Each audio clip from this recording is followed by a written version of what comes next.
Bill book नवीकरण र tax तिर्ने काम यो चाहिँ मान्छेहरूले लाइक एजेन्टहरूले पनि गर्दो रहेछ के 100 पैसा तिरेर आउनु पर्यो यार यातायातमा जति महँगो बाइक जति ठुलो बाइक र स्कुटर अथवा भनौँ न भेहिकल चढ्नु भयो त्यही अनुसारको ट्याक्स पनि तिर्नुपर्छ ए हेलो हेलो बिलबुक देखाउनुपर्छ त्यहाँ गएर होइन अनि कति ट्याक्स तिर्नुपर्छ भनेर उहाँहरूले भनिदिनुहुन्छ insurance Yes, so it's guys 12:30 in the afternoon. Hey guys, good afternoon. Welcome to my new vlog. I hope you guys are absolutely fine. म पनि ठिक छु ठ्याक्कै यो स्वयम्भूनाथ स्टुपाको पछाडिको बाटोमा छु मातृभूमि स्कुल यहाँ आएको रहेछ नि त स्वयम्भू घुम्नलाई अनि आज चाहिँ ट्याक्स तिर्नु पर्ने छ ठ्याक्कै बाइकको पनि स्कुटरको पनि दुईटैको बिलबुकमा डेट चाहिँ एक्सपायर भइरहेछ सो अब ढिला गऱ्यो भने फाइन लाग्छ नि त अनि यो आर्थिक वर्ष पनि सकिने बेला भएछ सो ठ्याक्कै गएर बिलबुक रिन्यू गराउनु पर्ने छ ट्याक्स तिर्दिएर सो आई डिसाइडेड यहाँबाट डाइरेक्ट गइदिउँ गुर्जुधारा अनि यसो अपडेट दिउँ के कस्तो रहेछ ट्याक्स तिर्ने तरिकामा केही चेन्ज आएको छ कि छैन अनि त्यसपछि अहिलेको ट्याक्स कति छ यो 200cc को अनि स्कुटरको त अलिकति कम होला बिकज इट्स 125cc इन्सुरेन्सहरू पनि गर्नुपर्छ होला थर्ड पार्टी भए पनि सो या वाइ नट लाइक यहाँ काठमाडौँको यातायातहरू कति ठाउँमा छ जहाँ गएर रिन्यू गरे पनि हुन्छ जस्तो लागेको छ मलाई चाहिँ होइन म पहिला पेप्सी कोला बस्दाखेरि चाहिँ सल्लाहघारीमा गएर पनि गर्ने गरेको थिएँ अनि यहाँ बस्दाखेरि चाहिँ यो बागमतीको यातायात विभाग भनेको यो गुर्जुधारा मलाई नजिक पर्छ सो गुर्जुधारामा पहिला पनि एक दुईचोटि गइसक्यो हो जो म्याच सकेर 3 महिनासम्म त फाइन हान्दैन 3 महिना कटिसकेपछि चाहिँ पुरै फाइन दिन्छ नि त फेरि कडा फाइन दिन्छ है सो त्यो फाइनमा नपरौँ भनेर त्यो 3 महिना पनि सकिन लागिसक्यो कि बाइकको त 1 महिना बाँकी छ बट स्कुटरको चाहिँ ठ्याक्कै 3-4 दिन मात्रै बाँकी छ अब सो गएको बेलामा 2वटाकै भ्याइदिन्छु दुईटाको गरेर त पक्कै पनि 12-15 हजार कति आउँछ होला हौ जस्तो लाग्छ मलाई हेरौँ कतिमा हुन्छ काम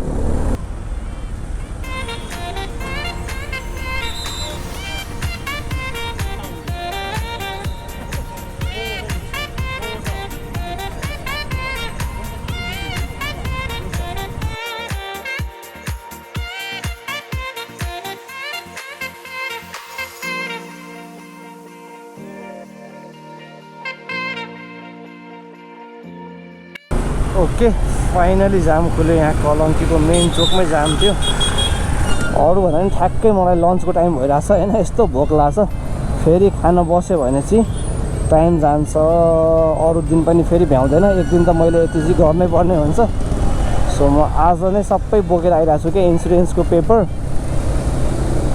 अनि बिलबुकहरू अर्को एउटा ट्रिक छ होइन लाइक तपाईँले हरेक वर्ष रिन्यू गर्दाखेरि इन्सुरेन्स गर्नुपर्छ भन्ने हुँदैन होइन एकचोटि इन्सुरेन्स गऱ्यो भने 2 वर्षलाई पुग्छ के कसरी भन्दाखेरि ठ्याक्कै 1 वर्षको टाइम हुन्छ इन्सुरेन्समा होइन अनि इन्सुरेन्सको दिन चाहिँ अब 1 हप्ता 1 महिना बाँकी छ भने पनि त्यही पेपरले काम गर्छ के इन्सुरेन्सको त्यो एक्सपायरी डेट चाहिँ भएको हुनु भएन डेट हुनु पर्यो होइन अनि लाइक लास्ट इयर मैले आफ्नो बिलबुक रिन्यू साउन महिनामा गरेको थिएँ नि त अनि यो असारमा गयो भने त बिलबुक चाहिँ एक्सपायर छ तर इन्सुरेन्सको डेट बाँकी छ कि so that paper will work होइन 2000 चाहिँ सेभ हुन्छ क्या त्यसरी नत्र भने 1900 कति हो इन्सुरेन्सलाई तिर्नुपर्छ तर हाम्रो स्कुटरको चाहिँ इन्सुरेन्स पुरै फेल भएको छ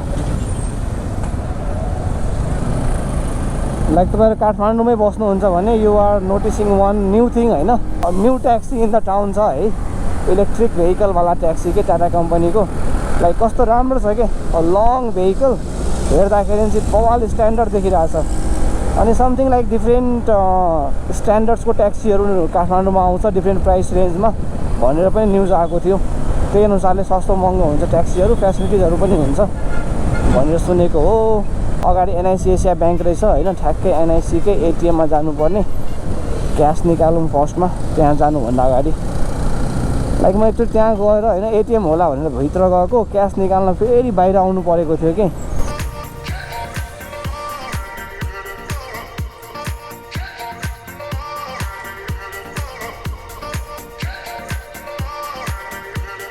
पैसा तिरेर आउनु पर्यो यार यातायातमा लास्ट महँगो छ बाइकहरू चढ्नु पनि आज गुगलमा सर्च गर्दै थिएँ होइन लाइक ट्याक्सको प्राइस एकदमै धेरै फरक रहेछ कि लाइक 125cc सम्मको चाहिँ 3000 देखाइराखेको थियो। लेट्स होप सो होइन, एन्टक पनि त्यही भित्र पऱ्यो भने त 3000 तिर्नु पऱ्यो। अनि त्यसपछि 4500 हो कि 5000 थियो होइन, 5000। त्यसपछि 185cc सम्मको 5000 छ ट्याक्स होइन। अनि त्योभन्दा माथि चाहिँ जस्तै एनएसहरू पर्छ नि जुन 250 सम्मको क्याटेगोरी 6500 क्या, लाइक डबल भइदिँदो रहेछ एकैछिनमा। 3000 भयो स्कुटरको 125cc हुँदाखेरि, अनि 200cc को बाइकको 6500। लाइक जति महँगो बाइक, जति ठुलो बाइक र स्कुटर अथवा भनौँ न भेहिकल चढ्नु भयो त्यही अनुसारको ट्याक्स पनि तिर्नुपर्छ भन्ने खालको कन्सेप्ट होला। तपाईँ सानो चढ्नुहोस् थोरै ट्याक्स तिर्नुहोस् भन्ने होला नि त। कस्तो वाल देखाएको छ गाइस चन्द्रगिरी हिल्सको भ्यू अगाडि। ल यहाँदेखि जाने ल यातायात व्यवस्था मोटरसाइकल। ओहो बाटो त के हो यो, इलेक्ट्रिसिटी अथोरिटीले पनि कहिले कसले खन्या हुन्छ कहिले कसले खन्या हुन्छ। बाटो हेर्नु न पुरै यस्तो बनाएको छ। यो सबै चाहिँ मोटरसाइकलको लागि नै रहेछ मेन डिपार्टमेन्ट यहाँ बागमती अञ्चलभरिको मेन। लाइक तपाईँहरूले बागमती अञ्चलको बाइकहरू किनबेच गर्नुभयो भने पनि नामसारीहरू गराउनलाई पनि यही आउनुपर्छ क्या। अञ्चलभन्दा पनि प्रदेश भनौँ न, अब पहिला त अञ्चल थियो नि त। ए हेलो हेलो कस्तो तर्साइदिइरहेको क्यामेरा देखेर पो हो हाई भने रहेछ। सबतिरबाट बोलाइरहेको हुन्छ क्या तपाईँहरूलाई त्यो कामहरू गराउनलाई काउन्टरहरूमा। हाम्रोमा आउनुहोस् यो गराउनु त्यो गराउनु के मात्रै भन्छ। कहीँ जानु पर्दैन, सरासर माथि जाउँ। ओ यसरी त नबोलाउनु हो, बोलाउनै पर्दैन, जानु पऱ्यो भने हामी आइहाल्छौँ नि।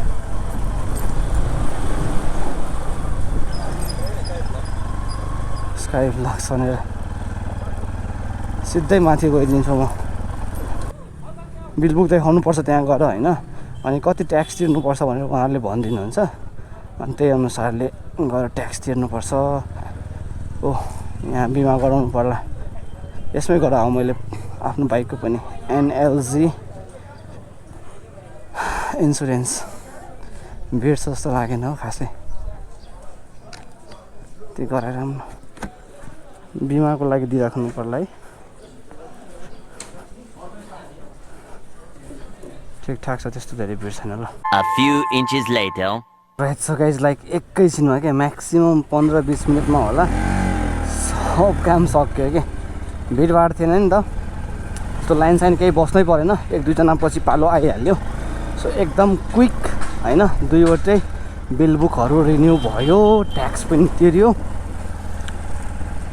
लाइक भिडभाड भएन भने प्रोसेस चाहिँ एकदम सिम्पल छ होइन। फर्स्टमा आउने अनि आफ्नो बिलबुक एउटा झ्यालमा देखाउनु पऱ्यो, अनि त्यो झ्यालमा भनिदिनुहुन्छ लाइक तपाईँले कति तिर्नुपर्छ ट्याक्स भनेर। ट्याक्स कति तिर्नुपर्छ, नवीकरण शुल्क चाहिँ 300 रहेछ ओइ।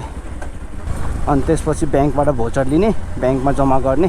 ढिलो आउनुभयो भने 300 को अर्को 300 फाइन पनि हानिदिन्छ है। म पहिला यति धेरै फाइनहरूमा परेको छु होइन, टाइममा नआएर। अब सीसी अनुसारले ट्याक्स तिर्नु पऱ्यो, त्यही नै रहेछ। 125 सम्म छ भने 3000, त्योभन्दा माथि 150 सम्म छ भने 5000, अनि त्योभन्दा माथि 250 सम्म छ भने 6500, अनि त्यस्तै थियो 8000, 11000, 22000 देखि 30000 सम्मको ट्याक्स छ के सुपर बाइकहरूको ट्याक्स। आमा इन फ्युचर लाइक भन्नु सुपर बाइक पनि होस् भन्ने इच्छा छ नि त होइन। त्यतिखेर ट्याक्स त दरो पो तिर्नु पर्ने रहेछ नि त। म चाहिँ किन खुसी भइहालेँ भने लाइक योभन्दा पहिला मलाई होइन किन हो म यस्तो कन्फ्युज भएको थियो कि मलाई बाइकको एकचोटि 11-12 हजार तिर्न लगाइदिएको थियो कि, अनि किन डबल 6500 को ठाउँमा त्यति धेरै किन तिरेको भन्दाखेरि लाइक 2वटा आर्थिक वर्षको लिएको रहेछ क्या। त्यो आर्थिक वर्ष सकेपछि म आएको थिएँ, साउनमा आउँदाखेरि पनि त्यस्तो गर्दो रहेछ क्या। असारसम्म एउटा हो नि त, अनि साउनमा आउँदाखेरि त्यसरी लिएको थियो। खै म अझै पनि अलिक कन्फ्युज छु। जस मैले यो पालि चाहिँ बाइकको त्यो 6500 जुन मैले सोचेर आएको थिएँ त्यो तिर्नु परेन कि, जम्मा 300 तिरेर मैले नवीकरण गरेँ। अनि स्कुटरको चाहिँ 3000 ट्याक्स अनि 300 नवीकरण। सो खासै खर्च चाहिँ भएन यार, थ्याङ्क गड मेरो क्यास चाहिँ बच्यो। सो लाइक 3300 भयो स्कुटरको सबै गरेर, बाइकको 300, अनि बाइकको इन्सुरेन्सको पेपर पनि छँदै थियो भ्यालिड। सो इन्सुरेन्स पनि गर्नु परेन, तर स्कुटरको चाहिँ इन्सुरेन्स पेपर मैले गराएँ। थर्ड पार्टी इन्सुरेन्सको 1715 रुपियाँ लिँदो रहेछ। 185 सम्मको त्यो रेट रहेछ है। त्योभन्दा माथि खै कतिसम्म हो 1900 कति रहेछ। सो सबै काम भयो विदिन लाइक कति 5,000 समथिङ त्यसो खर्च भयो। 1 वर्षलाई जस लगभग अब बाइक र स्कुटरको बिलबुक ढुक्क भयो नि त, टेन्सन हुने के। केही दिन मात्रै ढिलो भयो भने त 5% मात्रै फाइन लिन्छ होइन, अझै धेरै ढिलो भयो भने त कति पर्सेन्ट छ क्या। त्यही भएर फाइन माथि सकेसम्म नपर्ने, ट्याक्सै महँगो छ, त्यही माथि फाइन तिर्न थाल्यो भने त मान्छे त सकिन्छ हौ। ल कसको बिहे गरेर नाच्दिने हो त, खतरा होला मैले यार। र जुन काम मैले गराएर आएँ नि लाइक बिलबुक नवीकरण र ट्याक्स तिर्ने काम, यो चाहिँ मान्छेहरूले लाइक एजेन्टहरूले पनि गर्दो रहेछ क्या। त्यसरी त नगराउनु भन्छु है म त। लाइक कति धेरै आउँछ क्या सेवा शुल्क, लाइक 300, 350 त्यस्तै कति चार्ज लिन्छ। अनि तिनीहरू तपाईँको भन्छ नि घरमै आएर बिलबुक लिएर अनि त्यो सबै काम गरिदिएर हुन्छ। खै अब एक साइड राम्रै पनि होला बिजी मान्छेहरूलाई, तर त्यो रिस्क जस्तो लाग्यो क्या मलाई। आफ्नो बिलबुक दिँदाखेरि चाहिँ अब भनौँ न मिसप्लेस भयो यताउति केही भयो भने प्रब्लम हुन्छ नि त। बरु टक्क टाइम निकालेर आयो भने एकछिनमा भ्याइहाल्दो रहेछ।